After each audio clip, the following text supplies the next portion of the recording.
Okay. All right, we have been rolling, so I've got a little bit of banter. Oh, great. Oh, have we? All right. Banter. Oh, he's a cheeky one. You gotta watch him. Look at you, he's pretending to press buttons, like getting ready. He does a lot of that. A lot of pretending.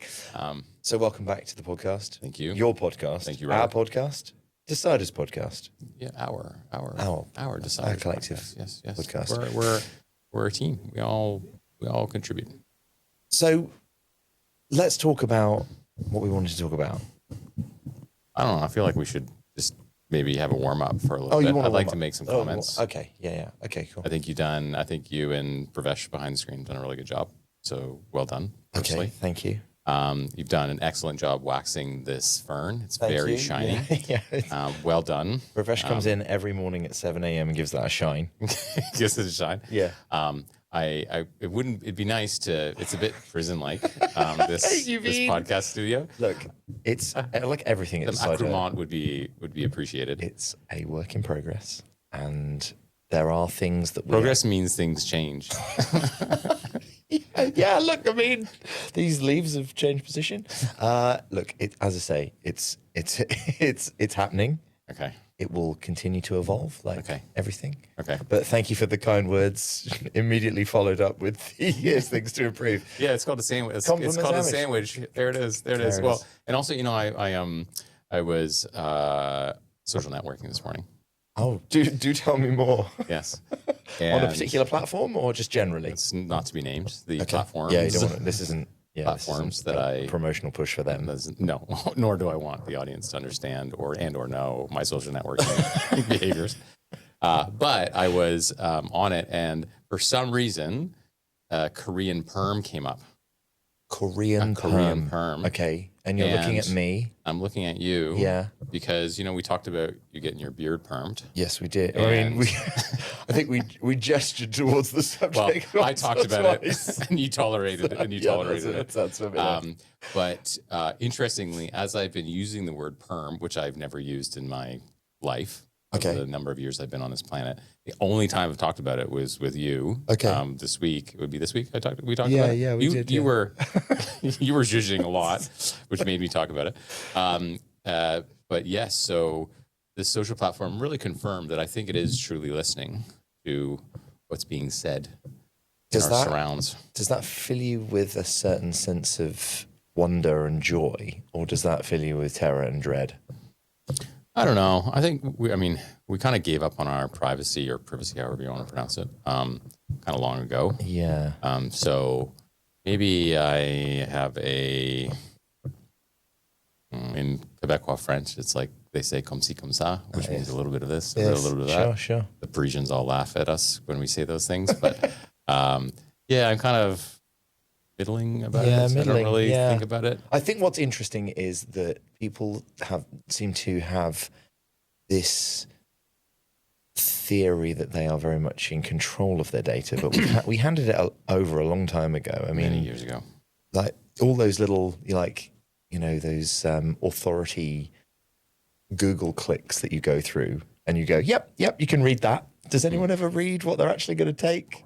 Of course not. Of course not. In another life, Paul and I, we worked in the market research industry, and I remember meeting someone in the States, a very educated and bright and remarkable person, tweed jacket, triple elbow patches, and they were able to empirically prove that all they needed was 3 pieces of information to find out who anybody is in the United States.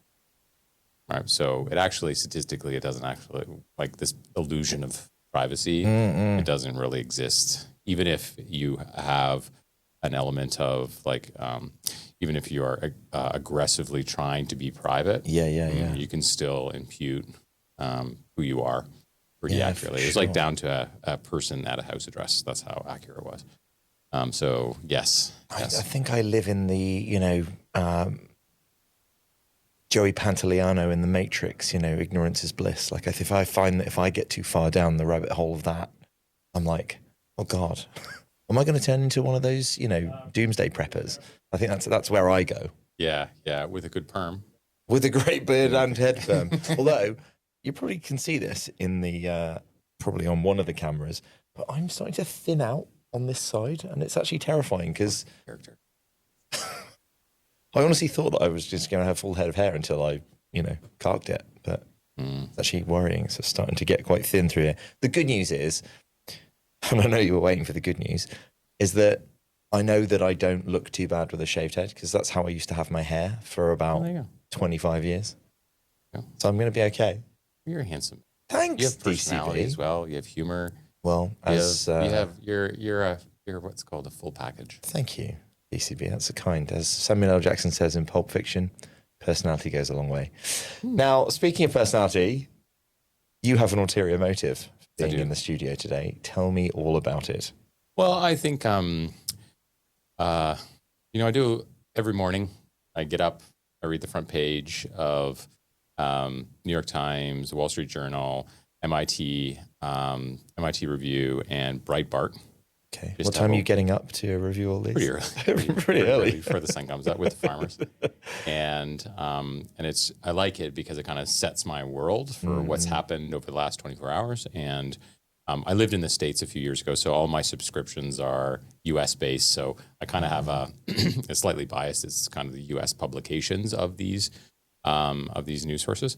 And not to say that those four are an extremely wide view, but I only have so much time, right, to read stuff. Sure. And I think I have views on stuff, and I've been working in AI for a number of different years, and I think I've seen the sausage factory inside AI model production and how these things actually truly work, and it's really interesting as I'm reading some of the things that are happening in the world. I think it's worthwhile to kind of talk about stuff because there's so much AI information out there, but there's not a lot of AI understanding. And not to suggest that I'm an expert by any means, but I've kind of increasingly been thinking about things as I've been reading these articles and go, wait a second, I've got a view on that. Yeah. I do think that to sort of just take what you're saying and run with it a little bit, but it's that case of it is enormously overwhelming. And because it's happening and changing about as fast as people are coming out with stuff, the next iteration is, like version 5, 6, 7, 8, 9 are happening. So that ability to interrogate in the way that you would old products, like where you'd be like, cool, we've got this for 6 months, is just those timelines are being shattered. Yes. Like week on week. We sit in here and do This Week in AI. And we're like this has happened, this has happened, this has happened. And in any other scenario, you'd be like, okay, well, we get to fiddle around with that for 12 months or more. Yeah, absolutely. And I think the cycles of change and innovation are extremely fast now. It used to be every 2 years. The computing power of a transistor chip used to double. When you think of AI models and AI inference, it's every 7 months. That means you're going to get between 4 and 8 times more in the same cycle that you had before. So, absolutely. And I also think that when you try and look at technology, people go to the use cases and applications. You zoom in really quickly to say, and that's a consequence of all of these big companies trying to sell you things and trying to I won't talk about consumer marketing, but we all know it and we all experience it. But there's really a lot of value, at least for me, at zooming out and asking the question like, well, why are these things happening? And why is Meta talking about building nuclear power plants? Why is Huawei banned in America? Why is Taiwan an important strategic resource for the United States, right?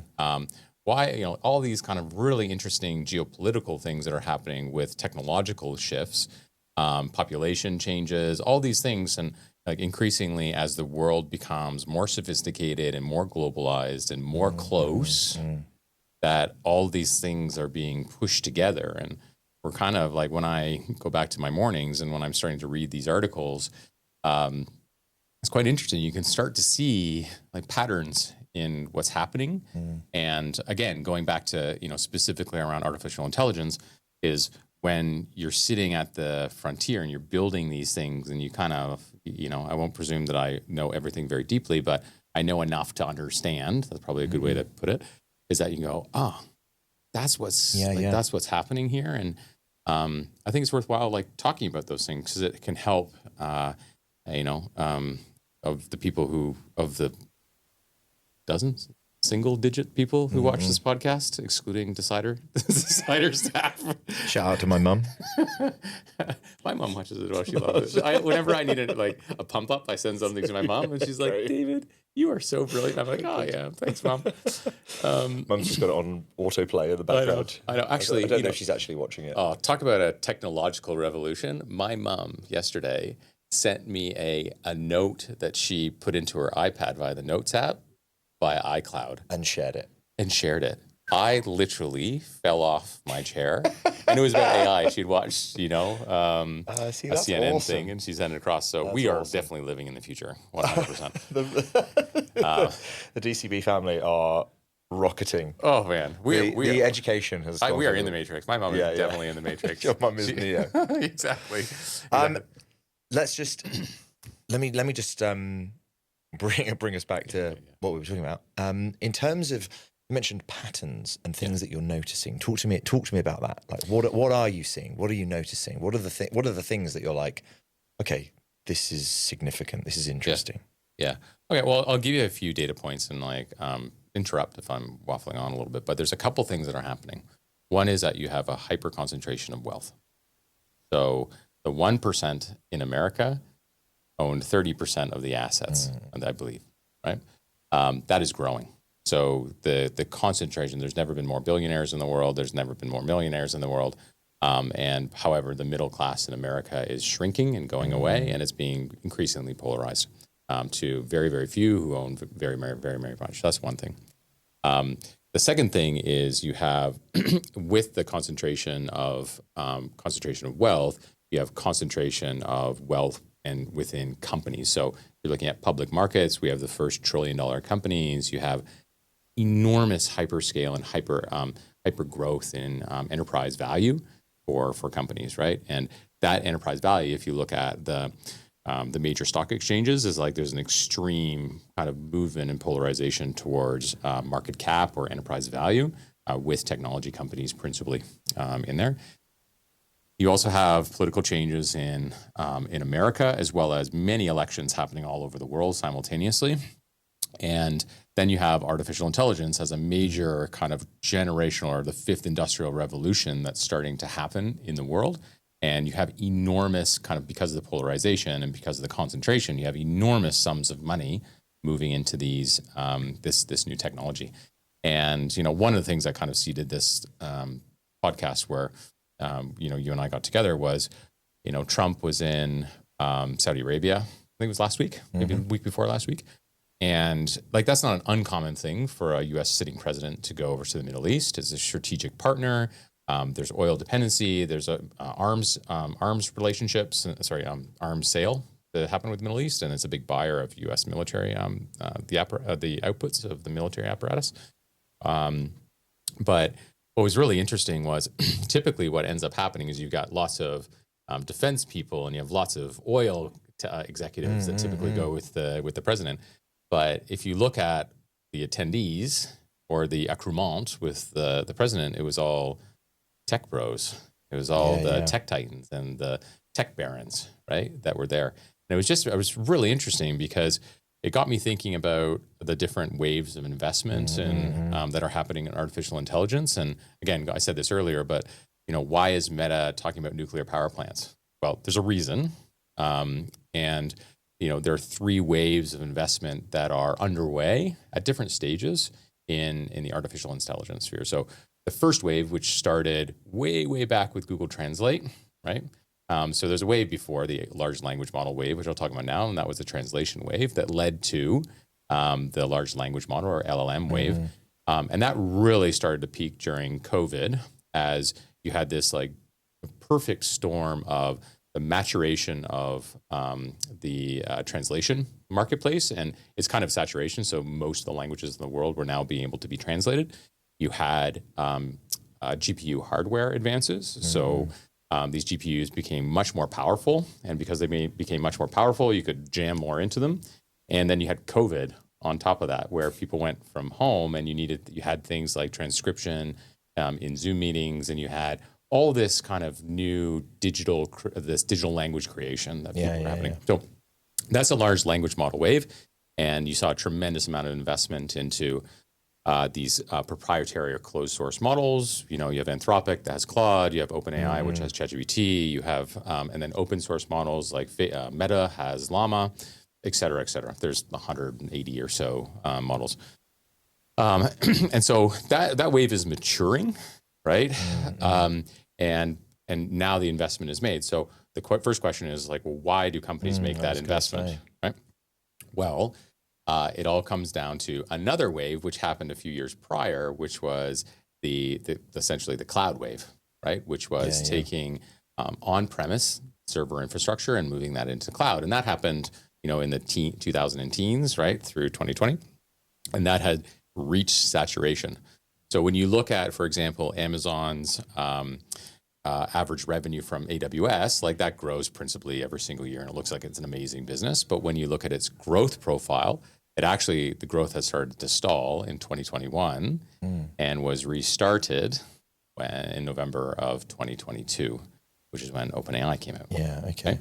And what do these large language models use? They use compute or GPU. And where do those GPUs live physically?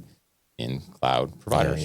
Which and why when you look at NVIDIA, one of the most valuable companies in the world, 90% of all the chips purchased by NVIDIA were by the cloud providers, right, to power this. So you start to see this really interesting restarting of cloud revenues, which the average cloud revenue for AWS is $1,000 per month, right? You think about huge companies, of course, they have tremendous amounts of spend with AWS, but the average company will spend $1,000 a month on AWS. That means storage and hosting and like that. And so when you start to use a LLM, guess what happens for your cloud spend? It goes up. No, it goes up. It goes up. 50-50 chance. Yes, it goes up. It goes up, young man, All young right, Robert. good, thank you. Because you're now using compute, right, for the first time. And so LLMs are a way to restart cloud revenues. Now, the next wave, which is on top of that, is the AI software wave, right? So, well, wait a second, what can I do with these large language models? Well, they can write code, they can build images, they can do all these other things, right? And who are the buyers of those things? Definitely businesses and B2B, and that's where Decider plays, right? We can build incredibly smart agents within all the areas of business, but that's good because guess what happens? You save headcount or you increase productivity, but you also increase your cloud spend. Our platform it uses a lot of CPU, which is cheap, but it's more revenue. It creates a whole ton of storage because our system is, agents are filling in your database and are going out and building your CRM, and you have AI that's managing your CRM. All these things create an explosion of data.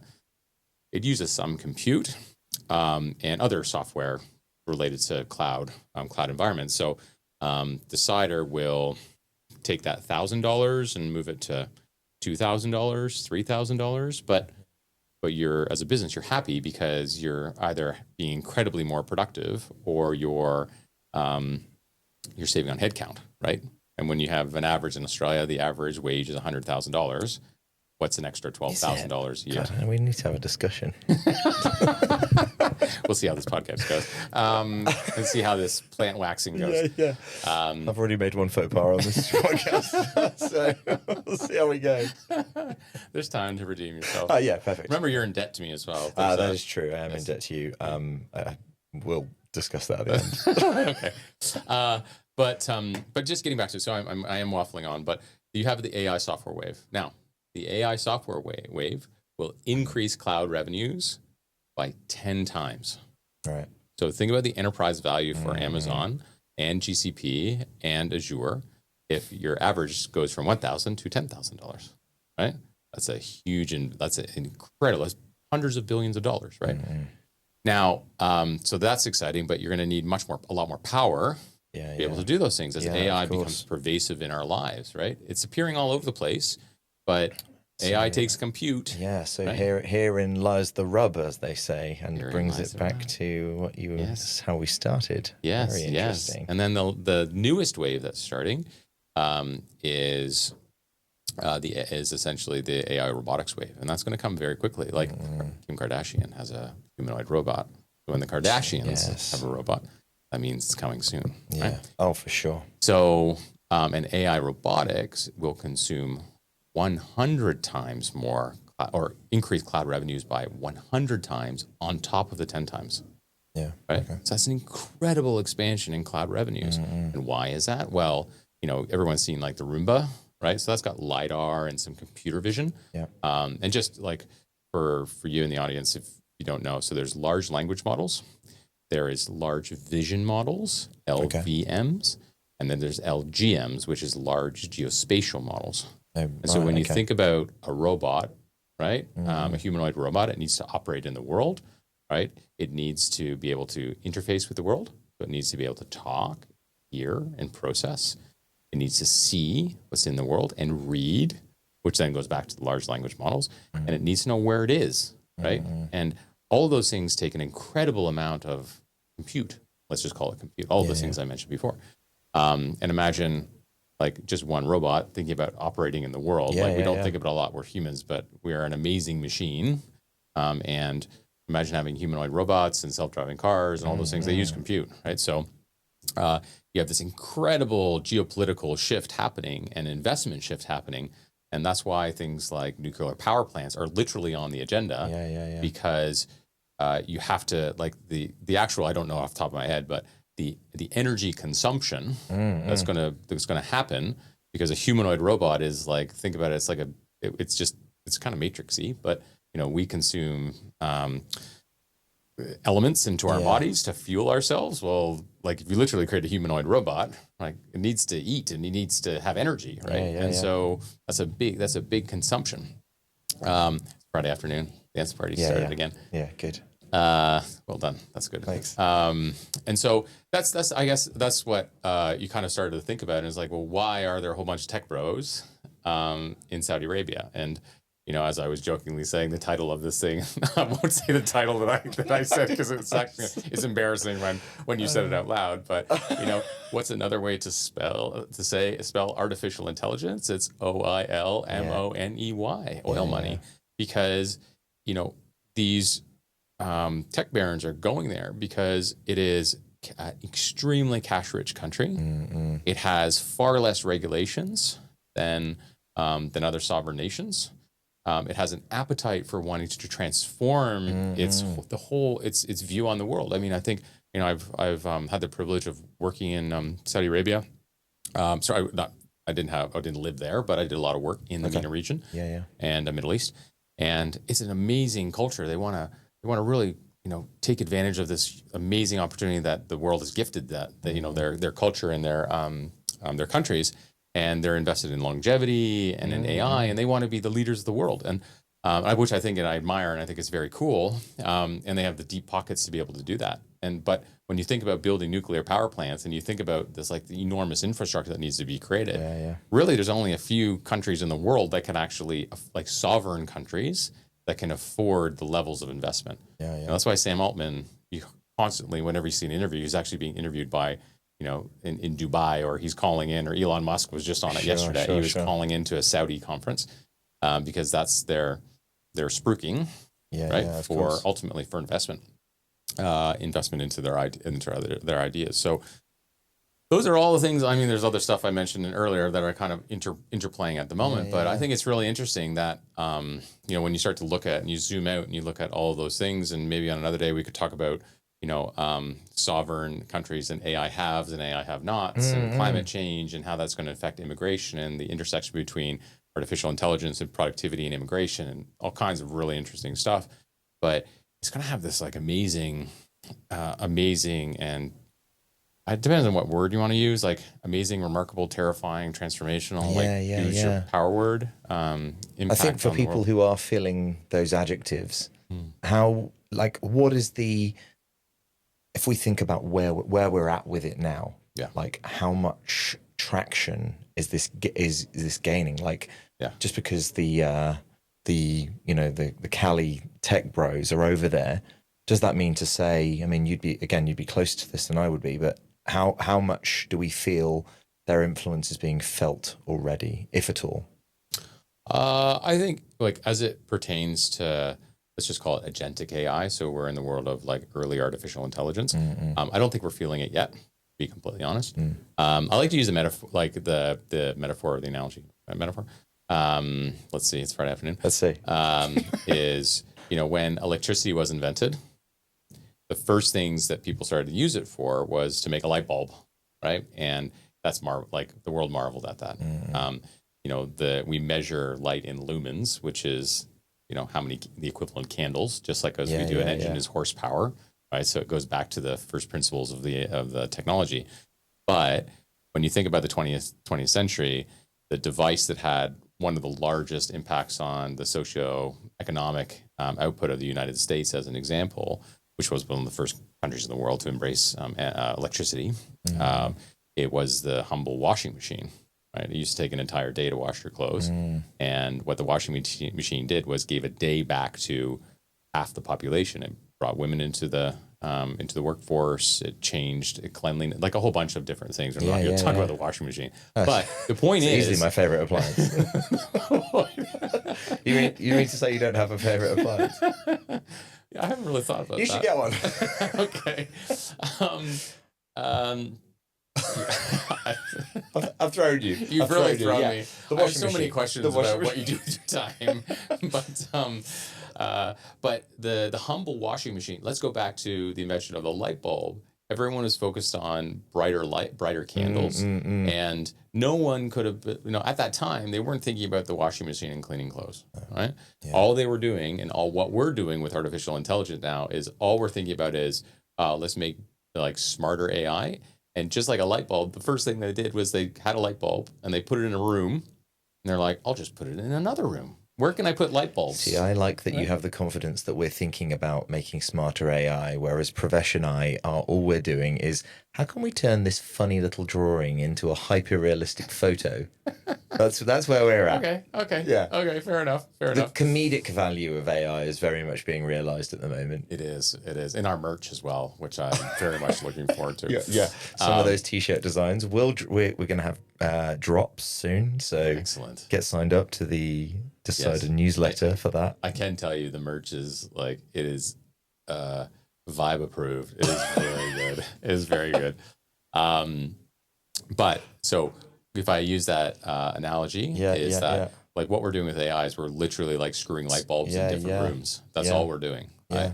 And no one's yet thought about the equivalent of the washing machine. So what the world would look like in the future. So I think that's where like I play with everything. We all play with all the AI out there, and let's continue to do that. But it's not what we're using it for today.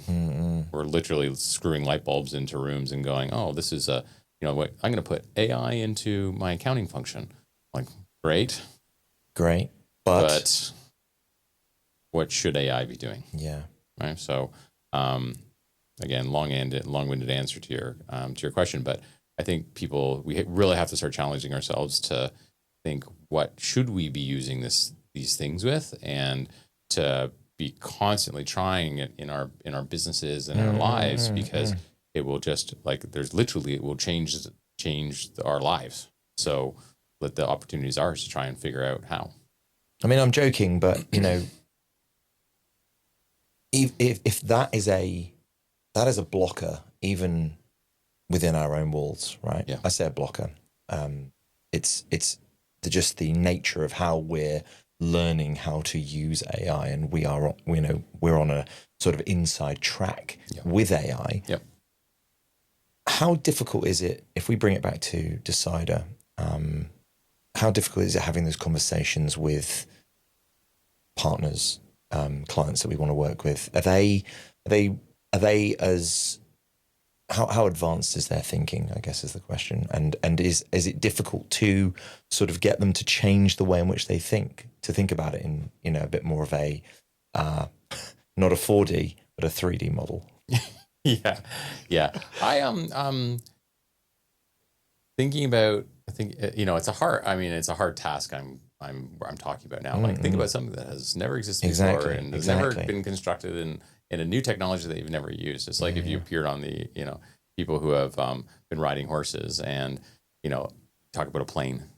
Like, people thought about it was going to fall out of the sky. right? And so like you don't even understand the concept of lift and all those other things, right? So is our part? Yeah, I think some like there's always individuals within organizations, right? Remember, like today, organizations are a collection of people, and there's always champions, and there's always brave people and bright people in every organization. So, you know, we have a pretty avant-garde and purposeful view of what the world looks like, and we have what I believe is a remarkable and rare and precious technology that does things very differently than how people think about agentic AI today, and is actually agentic. So I think there are people who are out there. I think it's tough to try and figure out where to start. Yeah. Our partners are some of the most prestigious kind of suppliers and leaders in their domain. So that makes it a little bit more straightforward, because if you're a leader in the HR domain, you know how to enhance your services from an HR perspective. There's an appetite for it. Yeah, and you're like a subject matter expert, right? Yeah. Whereas if you're a prospect of Decider or a prospect for AI agentification, it's a little bit more difficult, because like, where in my business should I start? That is a challenge, and that will continue to be a challenge. It becomes less of one every single day as people start to become more educated and become more comfortable, and their trust goes up. Like, I find it funny when people are like, well, you know, this AI, I can't trust it. I mean, do you know how unreliable humans are? Do you know how unreliable you are? I am me. So yes. No, like you have to. It's funny when people say that, like, oh, AI is going to hallucinate. You know, one of my favorite things to do. I have a lot of favorite things to do as a leader of the organization, but you know, I jokingly say I'm like the dad of the company. But during the Christmas party, I really like Christmas parties. I love people. I love a good party, and I love when people get together. But every year, and I'll do this at Decider come Christmas party, is, you know how many people make poor decisions at a Christmas party? And very, very poor decisions. Don't out yourself, you idiot. No, but you know what I mean? Like, and I write this, it's a one pager, and it's like, don't be Chad, or don't be Baza, or don't be Robert, right? and I write a story about what Robert does. Yeah. But that's the old me. I'm pleased to say that I'm usually one of the first to leave now. Oh, are you? Because I know. Are forced to leave. I get the festive fever, and the next thing I know. The festive fever. Yeah, it's jingle bells at really? 3 a.m. karaoke. Yeah. Okay. I think there's a vaccination for that. But the point is like, people are unreliable. Yeah. People take their knowledge of an organization and they go to competitors, right? Have you read the Decider HR manual? Trick question. Oh, it's okay if you say no. Look, but like, I've read portions of it. Perused. I've glanced it once or twice. Okay. Well, AI will know that way better than you. Yeah, right? Exactly. Or do you know all the products in your beauty regime? Right? Do you know all the ingredients in the products in your Korean perm regime? No, I don't. There's not a day that goes by where I don't wish I did, though. Well, AI does. So you get my point, right? So there are some remarkable things that AI can do, right, that humans can't do. So I think we have to get over ourselves. For sure. And start to trust that AI or reconcile or rationalize that AI is going to be better than us. And then that will help fast track things. But to answer your question, is like, for our direct prospects and things like that, there's still not yet a quantitative model. We're building. We have calculators and stuff, so we're on the way. Yeah, I was going to say AI roadmap and AI ROI calculator that will be coming soon. AI readiness going to help with that. Yeah, and those are all tools that we're building to help businesses understand both quantitative and qualitatively how to do that. But that's only one piece, right? You still need a champion in the organization, and or you need an external or market forces that might push businesses into making those decisions. Yeah. And when interest rates go up, or they don't change, or the cost of living crisis and productivity, or like in Australia, there's a way, like, wages are flat, largely. Wages are flat. Inflation is high. True inflation is close to 15 to 20% on a basket of goods. So can't pay people more, and revenues are flat, and that market forces like that, pre-recessionary environment, can force businesses to move into alternative choices more quickly. Well, it's been wonderful having you along, Thank you. Thank you even for though having there me. was mild criticism of the studio, which we will work on. Mild. Mild. Mild. Let's go to the B-roll at the end. Let's heat this. Let's heat this bad boy up a little bit. I hope that we can continue this conversation because it's obviously something that's going to have serious ramifications, not only on us, but then the future of us. So let's make sure that you stay connected to what's going on, and then you can feed back to me, and I can make a fool of myself again by answering incorrectly to questions that you posit. I gave you the answer before, too, remember? I'd already committed to it. The price is going down.